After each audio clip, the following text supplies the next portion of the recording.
Un tiempo con Dios para meditar todo el día. Quebrantados por la palabra. Y leemos en el libro de Nehemías, capítulo 8, versículo 9.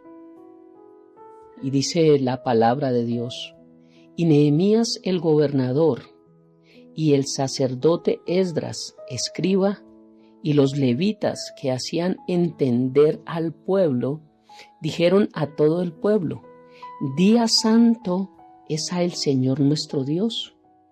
No os entristezcáis ni lloréis, porque todo el pueblo lloraba oyendo las palabras de la ley. Quebrantados por la palabra. Hermoso versículo que nos deja ver cómo un pueblo realmente, cuando presta atención y entiende la palabra de Dios, va a ser quebrantado. ¿Cuánto nos falta a nosotros amar la palabra de Dios lo suficiente como para que traiga lágrimas a nuestros ojos solo al escucharla? Es increíble, pero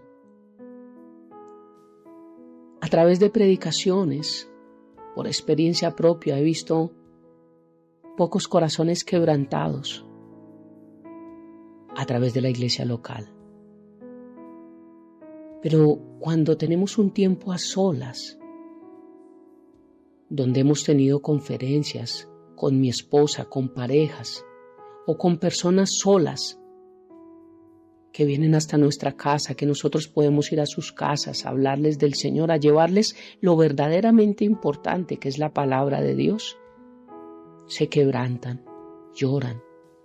Y es algo que el diablo pone, que tal vez nuestro orgullo, tal vez nuestro ego no nos permite que fluya, porque nos da pena quebrantarnos delante de los demás, porque tal vez eso nos mostrará fragilidad, tal vez mostrará que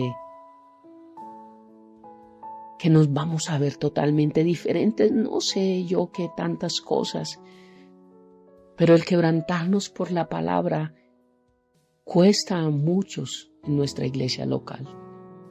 Durante años he visto este proceso, pero cuando hablamos de la palabra de Dios y la palabra de Dios nos confronta y estamos solos, ahí es donde viene el llanto, ahí es donde viene ese quebrantamiento, donde necesitamos el Señor que nos abrace, donde después podemos sentir su paz. Y fue lo que pasó aquí también con el pueblo de Israel. Necesitaban tanto la palabra de Dios y al estar atentos y ellos poder explicar muy bien la palabra de Dios, porque dice que los levitas en el versículo 7 hacían entender al pueblo su palabra y el pueblo estaba atento en su lugar. Qué bueno que como predicadores tratamos de hacer entender la palabra de Dios, pero aún mejor que quien está escuchando cumpla su parte y esté atento en su lugar. Por eso dijo Pablo: hágase todo decentemente y con orden, todo, y principalmente en la casa del Señor. Porque a veces vemos mucho desorden dentro de la casa del Señor. Vamos 2 horas el día domingo a congregarnos.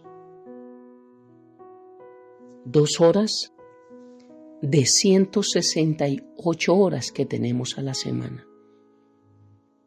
Si haces esas cuentas, realmente es muy poco el tiempo que le damos a Dios en congregación. ¿No crees que deberían ser 2 horas de reverencia, de honra, de respeto, de orden, de decencia en todo lo que hacemos, desde la forma en que llegamos, porque es una primicia? Empezamos el día creyéndole al Señor, obrando en fe, honrándolo, adorándolo. ¿No crees que deberíamos llegar con el mejor traje? Ay, ¿cuál es la diferencia? Si voy en pantaloneta, ¿Dios no me ama? Claro que te ama. No te va a amar menos que el que va con corbata.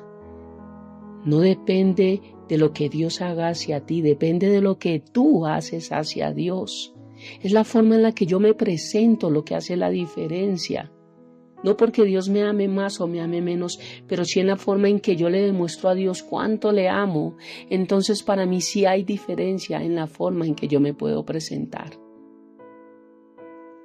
Puede ser ese único jean que hay, pero limpio, bien presentado, planchado.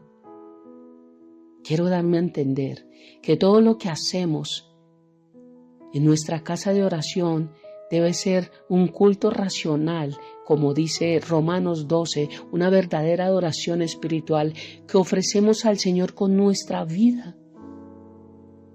Y desde que entramos, desde nuestro tiempo, desde el cumplimiento, no llegando tarde, desde ofrecerle a Dios lo mejor, la mejor primicia, mi mejor tiempo, mi mejor presentación, mi mejor orden, mi mejor atención, no me distraigo con nada. El celular no es importante para mí en esas 2 horas. Lo que me vayan a hablar me lo pueden hablar después del servicio. Pero son 2 horas en las que semanalmente de 168 que Dios nos da por su misericordia y su gracia, nosotros deberíamos darle lo mejor a Él. Aplaudir fuertemente, gritar fuertemente, cantar fuertemente, agradecerle fuertemente, estar atento, prestar atención y quebrantarnos, dejarnos quebrantar por el Espíritu Santo a través de su palabra. Estos judíos, como ya lo enseñó, no habían podido oír la palabra de Dios en esos 70 años de cautiverio. No sabes cuán bendecido a veces eres de poseer una Biblia, de poder tener una iglesia local, de poder escuchar a alguien que te predique, de poderte sentar en una iglesia, en una silla limpia. No sabes cuán bendecidos somos de ser libres para adorar a Dios. Nunca sabremos cuán bendecidos somos por tener la bendición de congregarnos hasta que no perdamos esa libertad de hacerlo. Que Dios nos permita, mientras Él viene, poder estarnos congregando.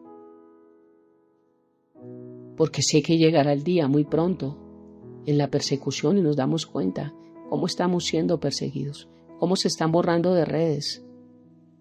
En Facebook, en Estados Unidos, ya no se pueden hacer estos devocionales y subirlos a YouTube, a redes, porque son bajados, son quitados, son eliminados. Y esa es la persecución que está sufriendo la iglesia, y esto es bíblico y se tendría que vivir para los últimos tiempos. De hecho, para el tiempo de la tribulación y la gran tribulación no habrá iglesias. Habrá evangelismo a través de los 144,000 y también de los 2 profetas que vendrán. Va a ser evangelización casa a casa, caminando, encerrados en su casa. No habrá iglesias. Por eso digo que no sabemos a veces cuán bendecidos somos de tener una iglesia y de poder escuchar la palabra de Dios hasta que no la perdamos. Venimos de pasar una pandemia donde nos encerraron y donde todo tocó virtual. Y gloria a Dios porque lo pudimos hacer, pero no es lo mismo. Un abrazo virtual no es lo mismo, un beso virtual no es lo mismo. Por eso aprovechemos que aún tenemos una iglesia local. Aprovechemos que aún tenemos a alguien en un púlpito que nos puede predicar la palabra de Dios limpia. Aprovechemos que aún hay tiempo donde tenemos una Biblia y la podemos leer, porque vendrá tiempo donde eso también será quitado. Vendrá tiempo donde todo el que profese ser cristiano será visto como un alborotador en la sociedad. Entonces nos perderemos de estos días de libertad, de podernos congregar y de poder escuchar la palabra de Dios, de poder ser quebrantados a través de su palabra. No lo creo. Así que démosle gracias a Dios en esta mañana por aún poder derramar lágrimas solo por escuchar la palabra de Dios y reunirnos en libertad para orar a Dios, para adorarlo, para bendecirlo y exaltarlo. ¿Qué tal si oramos? Amado Padre Celestial, gracias. Gracias por una vez enseñarnos, Dios, de ti. Y sí es cierto que tu palabra quebranta, Dios. Sí es cierto, bendito Dios, que nos confronta. A veces nos quebranta porque sabemos que estamos obrando mal. Y a veces nos quebranta también de felicidad de ver todo lo que tú has hecho en nosotros, Dios. Gracias, Padre. Gracias porque tú eres bueno, Dios. Hoy oro, Padre, porque continúes quebrantándonos con tu palabra y porque tu Santo Espíritu fluya en cada púlpito que predica la verdad, Dios, en cada pastor que realmente se entrega en estudiar tu palabra y en permitir que ella se haga rema en su vida. Bendigo cada pastor que habla la verdad, Dios, y te pido, Padre Santo, que guardes y que convenzas de pecado a cada uno de los que no lo hacen correctamente. Te amamos, Rey, te bendecimos y dejamos este nuevo día en tus preciosas manos, orando a ti, Papá, en el nombre de Jesús y bajo el poder de tu Santo Espíritu. Amén y amén. Bendiciones del cielo para todos.